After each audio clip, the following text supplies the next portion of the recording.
kasih dalam Tuhan, hari ini kita akan sama-sama belajar firman Tuhan. Yang saya percaya setiap firman yang disampaikan oleh Tuhan, bahkan yang ditulis dalam Alkitab, itu bila tersingkap membawa pemahaman bagi kita semua, sehingga kita tahu, kita mengerti sungguh-sungguh apa yang Tuhan mau dari hidup kita. Karena setiap pengalaman dalam firman Tuhan membuat kita belajar menjadi manusia yang lebih bijaksana. Saudara, orang berkata dalam dunia ini bahwa kita ini akan berbahagia, hidup kita bahkan akan terasa nyaman, ya, bahkan kita akan mengalami sorga di dunia ini kalau keluarga kita baik, rumah tangga kita baik, kesehatan kita baik, anak-anak kita baik, keluarga kita baik. Dan itulah yang diharapkan oleh semua orang, ya. Kalau iman kita kepada Tuhan baik, itu semua adalah harapan-harapan kita, saudara, ya. Jadi ketika kita ini sungguh-sungguh hidup dalam Tuhan, maka kita berpikir tidak akan ada persoalan atau masalah atau hal-hal yang terjadi dalam hidup kita. Tapi kita akan belajar firman Tuhan hari ini dari kisah seorang di dalam Alkitab, yaitu Naaman, saudara, ya. Kalau kita lihat Naaman ini hidupnya baik, keluarganya baik, pangkatnya ada, dia punya jabatan yang luar biasa, keuangannya baik, semua kesehatannya baik, semuanya baik, sampai satu saat Tuhan mengizinkan sesuatu terjadi, ya.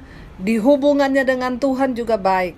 2 Raja-Raja pasal yang kelima ayat yang pertama, di sana judul perikopnya adalah Naaman disembuhkan, ya. Naaman, panglima Raja Aram, adalah seorang terpandang di hadapan tuannya dan sangat disayangi, sebab oleh dia Tuhan telah memberikan kemenangan kepada orang Aram. Tetapi orang itu seorang pahlawan tentara sakit kusta. Naaman ini di sini dikatakan dia panglima Raja Aram, seorang yang terpandang, ya, kedudukannya baik, dia dapat kehormatan, ya, terpandang di hadapan tuannya, disayangi sama bosnya, sangat disayangi oleh sebab dia, karena Naaman, Tuhan memberikan kemenangan kepada orang Aram. Jadi orang Aram itu selalu memenang dalam setiap pertempuran karena Naaman. Kenapa? Karena Tuhan memperhitungkan Naaman, saudara. Berarti imannya sama Tuhan baik, kan? Makanya Tuhan perhitungkan dia dan memberikan kemenangan kepada orang Aram. Tetapi pahlawan tentara itu, yaitu Naaman, itu sakit kusta. Nah, dia ini bermasalah dalam kesehatannya, saudara. Imannya baik dengan Tuhan, Naaman ini adalah seorang yang luar biasa, saudara. Rumah tangganya baik, ya, imannya juga sama Tuhan baik, semuanya baik, saudara. Tapi dia sakit kusta, ya. Dan pada waktu itu, saudara, setiap orang kalau kena kusta itu pada zaman itu adalah sebuah penyakit kutukan, ya. Jadi orang kalau terkena kusta itu, dia harus berjalan di kerumunan orang, dia harus berteriak, ya, bahwa saya kusta, saya najis, ya, nggak boleh dekat-dekat saya. Jadi saudara bisa bayangkan seorang yang terpandang panglima Raja Aram, tapi dia kena sakit kusta, tiba-tiba merasa direndahkan yang sebegitu rendah karena dia dianggap najis dalam satu kota, saudara. Orang Aram pernah keluar bergerombolan membawa seorang anak perempuan, tertawan anak perempuan dari negeri Israel. Ia menjadi pelayan pada istri Naaman. Jadi pada waktu itu ketika orang Aram itu pergi berperang di Israel, mereka membawa seorang anak tawanan, anak perempuan, dan dia menjadi pelayan pada istri Naaman. Berkatalah gadis itu kepada nyonyanya, sekiranya tuanku menghadap nabi yang di Samaria itu, maka tentulah nabi itu akan menyembuhkan dia dari penyakitnya. Jadi pembantunya ini ngomong sama nyonyanya, tuh, nyonya, itu di Israel ada nabi. Coba kalau tuan Naaman mau pergi ke sana, dia pasti sembuh.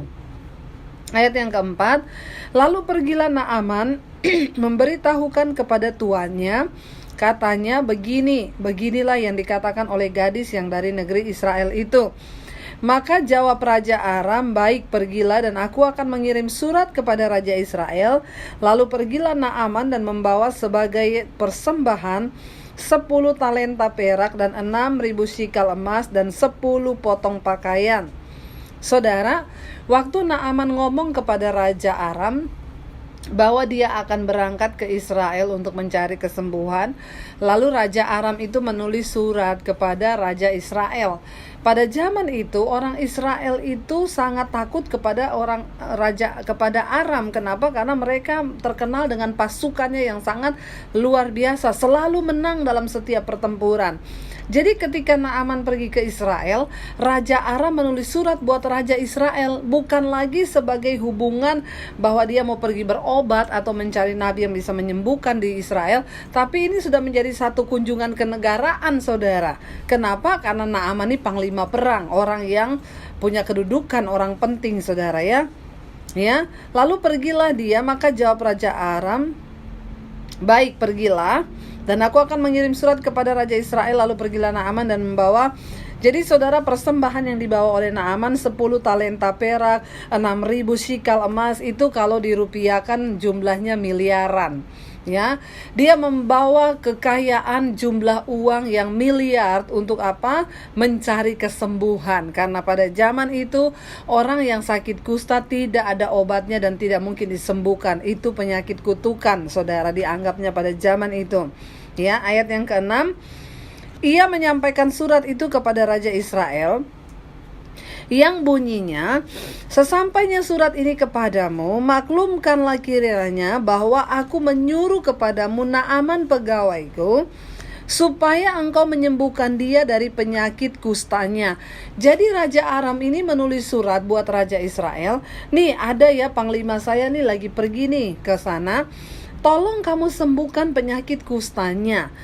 Itu bunyi surat Raja Aram kepada Raja Israel. Ayat 7, segera sesudah Raja Israel membaca surat itu, dikoyakkanlah pakaiannya serta berkata, "Allahkah aku ini yang dapat mematikan dan menghidupkan, sehingga orang ini mengirim pesan kepadaku supaya ku sembuhkan seorang dari penyakit kustanya? Tetapi sesungguhnya perhatikanlah dan lihatlah, ia mencari gara-gara terhadap aku." Raja Israel ketika menerima surat dari Raja Aram yang berkata bahwa dia harus menyembuhkan panglima perang Raja Aram yang sedang mengalami sakit kusta, Raja Israel kaget, saudara, dan dia berkata, "Emang aku ini Tuhan yang bisa menyembuhkan atau mematikan atau menghidupkan orang?" Jadi Raja Israel mengoyakkan jubahnya. Artinya apa? Dia dalam keadaan yang takut. Bagaimana caranya kalau orang ini nggak bisa sembuh, terus saya disuruh menyembuhkan? Dia berkata, mungkin orang ini hanya mencari-cari alasan, mencari-cari gara-gara. Mungkin dia udah mau perang lagi sama Israel. Lalu dia mengoyakkan jubahnya, saudara. Ayat yang ke-8, segera sesudah didengar Elisa abdi Allah itu bahwa Raja Israel mengoyakkan pakaiannya, dikirimnyalah pesan kepada raja, bunyinya, "Mengapa engkau mengoyakkan pakaianmu? Biarlah ia datang kepadaku supaya ia tahu bahwa ada seorang nabi di Israel." Jadi ketika didengar oleh Elisa bahwa Raja Israel mengoyakkan jubahnya, pakaiannya, karena mendapat surat dari Raja Aram, maka Elisa mengirim seorang abdi, abdi Allah itu. Elisa mengirim seorang utusan kepadanya berkata, "Mengapa engkau mengoyakkan pakaianmu? Suruh saja Raja Aram, suruh saja panglima perang Aram itu Naaman datang kepadaku, dan supaya ia tahu bahwa ada nabi di Israel." Ayat yang ke-9, kemudian datanglah Naaman dengan kudanya dan keretanya, lalu berhenti di depan pintu rumah Elisa. Elisa menyuruh seorang suruhan kepadanya mengatakan, "Pergilah, mandi 7 kali dalam sungai Yordan, maka tubuhmu akan menjadi pulih kembali sehingga engkau menjadi tahir."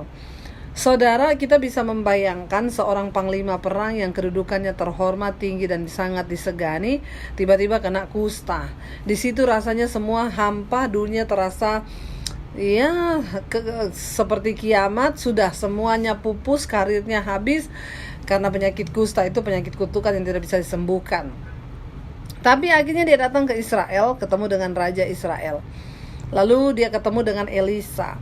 Dia membawa uang miliaran rupiah, saudara, dengan harapan dia pasti bisa membayar kesembuhan lah. Siapa pendeta atau nabi yang bisa menyembuhkannya? Ketika Elisa mendengar, Elisa menyuruh supaya dia datang ke rumahnya, ya. Lalu ketika Naaman ini datang ke rumah Elisa dengan harapan, dia berpikir kan dengan kesombongannya, aku ini panglima perang, ya, panglima yang sering membawa kemenangan, posisinya terhormat, dia kaya raya, dia banyak uang, bahkan dia bawa miliaran rupiah untuk bisa ketemu dengan nabi yang bisa menyembuhkannya. Dia berpikir ketika dia ketemu sama Elisa, nabi itu, maka dia akan dibentangkan karpet merah, akan dibuatkan penyambutan, karena dia datang ke Israel saja membawa surat dari Raja Aram untuk Raja Israel. Ini urusannya kenegaraan, urusannya adalah raja dengan raja, saudara. Tetapi dia terkejut ketika dia datang ke rumahnya Elisa, Nabi Elisa. Elisa hanya berkata kepada bujangnya, dia bilang begini, ya, suruh dia pergi, bilang ke orang itu, pergilah ke sungai Yordan, mandi, ya, dan basuh dirimu 7 kali di sana, maka kamu akan tahir dan disembuhkan, ya, engkau akan menjadi sembuh. Ayat yang ke-11 berkata, tetapi pergilah Naaman dengan gusar sambil berkata, aku sangka bahwa setidak-tidaknya ia akan datang keluar, berdiri memanggil nama Tuhan Allahnya, lalu menggerak-gerakkan tangannya di atas tempat penyakit itu, dan dengan demikian menyembuhkan penyakitku. Ya, jadi saudara, Naaman pergi dari rumahnya Elisa dengan hati yang gusar dan marah. Ya, dia berkata, mungkin dalam hati, ya, kalau saya terjemahkan sekarang, sombong banget tuh hamba Tuhan, ya, dia nggak tahu saya ini kaya. Kok dia cuma suruh saya pergi? Kenapa dia saja nggak keluar lalu tumpang tangan ke atas kepala saya? Ya, dia gerak-gerakkan tangannya di atas kepala saya lalu saya bisa sembuh. Saudara, jangan pernah batasi Tuhan dengan cara berpikirmu. Dan jangan sombong, saudara, ya. Jangan berpikir bahwa semua yang akan terjadi sesuai dengan apa yang kita pikirkan, sebab Tuhan bisa bekerja dengan berbagai macam cara, ya. Jadi di sana dikatakan, saudara, dia pergi dengan hati yang gusar, dengan marah. Ayat yang ke-12, perhatikan, dia berkata begini, bukankah ada sungai Abana, sungai Parpar, sungai Damsik yang lebih dari segala sungai-sungai di Israel? Bukankah aku dapat mandi di sana dan menjadi tahir? Kemudian berpalinglah ia dan pergi dengan panas hati. Naaman marah, ya. Dia bilang, kenapa saya harus disuruh mandi ke sungai Yordan? Kan ada sungai Parpar, sungai Damsik, sungai ini, sungai itu yang lebih bersih, yang sesuai dengan logikanya. Saudara, dia datang mencari kesembuhan, dia bawa uang miliaran rupiah, dia pikir itu cukup. Ingat, saudara, ketika engkau sedang berurusan dengan Tuhan, maka hartamu tidak ada artinya, kedudukanmu tidak ada artinya. Di hadapan Tuhan, bahkan manusia yang paling mulia, Tuhan bilang engkau itu kotor seperti kain kesumba. Jadi jangan ada satupun yang bisa kita sombongkan di hadapan Tuhan. Kenapa? Karena Tuhan membenci orang yang sombong. Dan jangan pernah mengatur Tuhan dengan cara berpikir kita, bahwa Tuhan bisa menyembuhkan kita dengan cara begini. Oh, kalau saya ketemu pendeta hebat, lalu pendeta itu kasih saya urapan, atau saya ditumpangi minyak, atau saya ditumpangi tangan. Berhentilah, taruh imanmu hanya kepada Tuhan. Kenapa? Karena kalau engkau melihat hamba Tuhan atau manusia, engkau pasti kecewa. Orang ini bisa saja kecewa. Dia pergi dengan panas hati, dia marah. Tidak seperti yang dia bayangkan. Dia pikir dia terhormat, maka akan disambut oleh Elisa dengan karpet merah. Tetapi enggak, menemuinya saja tidak. Elisa bilang, suruh dia pergi ke sungai Yordan. Udah sana, enggak usah ketemu, ya. Mandi aja 7 kali, berendam di sana, maka dia akan tahir. Dengan panas hati dia marah, dia pergi. Saudara, bayangkan dalam hatinya, itu hamba Tuhan enggak tahu saya bawa uang miliaran. Tidak semua hamba Tuhan itu terikat dengan uang, ya. Karena uang bukan segala-galanya. Walaupun segala-galanya butuh uang, tapi uang bukan segala-galanya. Tuhanlah yang harus kita sembah, bukan uang, saudara, ya. Lalu ayat yang ke-13 berkata begini, tetapi pegawai-pegawainya datang mendekat serta berkata kepadanya. Mungkin pegawai-pegawainya itu memberanikan diri ngomong, ya. Walaupun bos, ya, harus belajar mendengarkan apa yang dikatakan oleh para pegawai, karena mungkin juga bos bisa salah.